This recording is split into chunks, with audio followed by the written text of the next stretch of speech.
আসসালামু আলাইকুম। আজকের দিনটা একটু অন্যরকম, একটু আবেগের, একটু ভালোবাসার। আমার ছেলে হঠাৎ বলল, আব্বু, আজ আমার ভালো লাগছে না, ভয়েসটা তুমিই দাও। কি আর করা, ভাঙ্গা গলা নিয়েই সাহস করে মাইকটা হাতে তুলে নিলাম। তারপর সবাই মিলে ঠিক করলাম, আজ আর ঘরের খাবার নয়, আজ বাইরে থেকে কিছু খাওয়া যাক।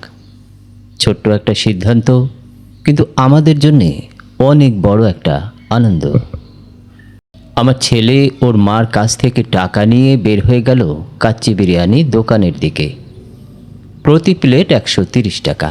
পরিকল্পনা ছিল 4 প্যাকেট নেওয়ার, কিন্তু কি আর বলবো, ছেলের তো ক্ষুধা একটু বেশি, তাই বাড়তি 2 প্যাকেট রাইসও নিয়ে নিল। 30 টাকা করে 60 টাকা। সব মিলিয়ে আজকের খরচ দাঁড়ালো 580 টাকা।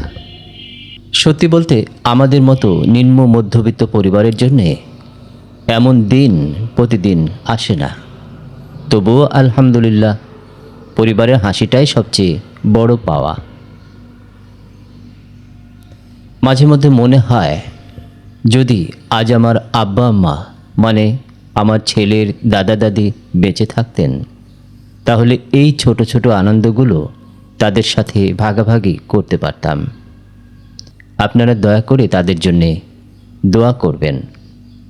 আর যাদের মা বাবা বেঁচে আছেন তাদেরকে আরও বেশি সময় দিন, ভালোবাসা দিন, কারণ এই সময়টা আর ফিরে আসে না। যাই হোক, গল্প বলতে বলতেই খাবারগুলো ওয়ান টাইম প্যাকেট থেকে বের হয়ে সুন্দর করে সিরামিক প্লেটে সাজানো হয়ে গেল। আমার বড় ছেলে আর অপেক্ষা করতে পারছে না, 2-3 বার এরই মধ্যে নিয়ে ফেলেছে।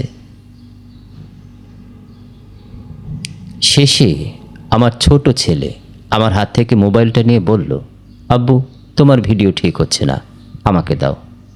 তারপর ওই শুরু করলো খাবারগুলো দেখানো। মাংসটা তো দেখাতেই হবে, কি বলেন? আমাদের জীবনের ছোট বড় প্রতিটি মুহূর্ত, ভালো লাগা খারাপ লাগা, সুখ দুঃখ, সব কিছুই আমরা আপনাদের সাথে ভাগাভাগি করতে চাই। আর এজন্যে আপনাদের ভালোবাসা আর দোয়া আমাদের খুবই প্রয়োজন।